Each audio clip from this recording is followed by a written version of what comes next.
వాయువ్య బంగాళాఖాతంలో ఒడిశా పశ్చిమ బెంగాల్ తీరాలకు ఆనుకుని అల్పపీడనం ఏర్పడే అవకాశం ఉందని విపత్తుల నిర్వహణ సంస్థ తెలిపింది.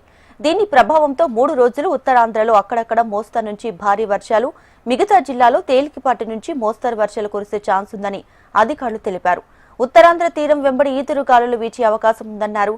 ఇక మత్స్యకారులు సముద్రంలో వేటకు వెళ్లరాదని విపత్తుల నిర్వహణ సంస్థ మేనేజింగ్ డైరెక్టర్ ప్రకాష్ జైన్ సూచించారు.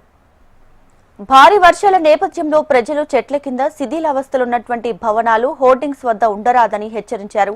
అప్రమత్తంగా ఉండాలని, లోతట్టు ప్రాంత ప్రజలు జాగ్రత్తలు తీసుకోవాలన్నారు. ఎట్టి పరిస్థితుల్లోనూ పొంగిపొర్లే వాగులు, కాలువలను దాటే ప్రయత్నం చేయరాదన్నారు. ఇవాళ శ్రీకాకుళం, విజయనగరం, పార్వతీపురం, మన్యం, అల్లూరి, సీతారామరాజు, విశాఖపట్నం, అనకాపల్లి, కాకినాడ జిల్లాల్లో అక్కడక్కడ తేలికపాటి నుంచి మోస్తరు వర్షాలు కురిసే అవకాశం ఉందని వెల్లడించారు. మిగిలిన జిల్లాలో అక్కడక్కడ తేలికపాటి వర్షాలు కురిసే అవకాశం ఉందన్నారు.